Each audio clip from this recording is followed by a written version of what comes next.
Bharat WHO यानी विश्व स्वास्थ्य संगठन का नेतृत्व करने जा रहा है। भारत के इस बढ़ते कद से चीन में बौखलाहट है। चीन में अभी से इस बात की खलबली मची हुई है क्योंकि 34 सदस्यों वाले एग्जीक्यूटिव बोर्ड के चेयरपर्सन का दबाव वर्ल्ड हेल्थ असेंबली की नीतियों और फैसलों पर सीधे सीधे पड़ेगा। ऐसे में चीन के पक्षधर WHO के डायरेक्टर जनरल उसकी ज्यादा मदद करने की स्थिति में नहीं होंगे। भारत के हाथ महत्वपूर्ण नेतृत्व ऐसे समय में आया है जब अमेरिका की ओर से कोरोना वायरस को लेकर WHO पर चीन से मिलीभगत करने का आरोप लगाया गया है।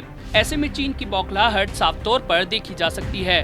आखिर क्या है पूरा मामला, जानने के लिए देखिए पॉलिटॉक्स की है खास रिपोर्ट। ये है टॉक्स न्यूज नेटवर्क और आप देख रहे हैं पॉलिटॉक्स, राजनीति का कच्चा चिट्ठा। बता दें कि केंद्रीय मंत्री डॉक्टर हर्षवर्धन WHO के 34 सदस्यीय एग्जीक्यूटिव बोर्ड के अगले चेयरमैन होंगे। वे 22 मई को पदभार ग्रहण कर सकते हैं।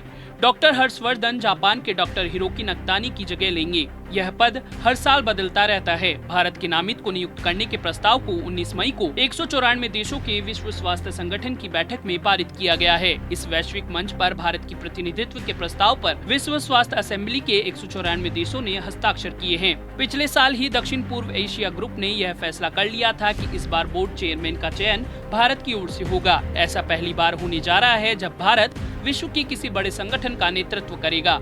इसके अलावा भारत अब इंडोनेशिया की जगह कार्यक्रम, बजट और प्रशासन समिति का सदस्य भी होगा। जानकारी के मुताबिक यह पूर्णकालिक जिम्मेदारी नहीं है और स्वास्थ्य मंत्री को सिर्फ बैठकों में शामिल होना होगा। बोर्ड की बैठक साल में 2 बार होती है। मुख्य बैठकें आमतौर पर जनवरी में होती है, जबकि दूसरी बैठक मई में होती है। कार्यकारी बोर्ड का मुख्य काम स्वास्थ्य असेंबली के फैसलों व पॉलिसी तैयार करने के लिए उचित सलाह देने का होता है। चूँकि भारत WHO का नेतृत्व करने जा रहा है, ऐसे में चीन को डर है कि WHO के एग्जीक्यूटिव बोर्ड के चेयरपर्सन के पद पर आने के बाद भारत कोरोना महामारी के मामले में उस पर सख्ती से पेश आएगा। WHO के कार्यकारी बोर्ड में चेयरपर्सन के तौर पर भारतीय प्रतिनिधि की नियुक्ति ऐसे समय पर होगी जब संयुक्त राष्ट्र की यह एजेंसी और पूरी दुनिया कोरोना वायरस के संकट के दौर से गुजर रही है। बता दें कि कोविड-19 की वजह से दुनिया भर में 3.22 लाख मौतें हो चुकी हैं, जबकि 49.47 लाख लोग संक्रमित बताए जा रहे हैं। भारत में अभी भी हालात खराब होते जा रहे हैं। यहाँ संक्रमितों की संख्या 1 लाख के पार और एक्टिव मरीजों की संख्या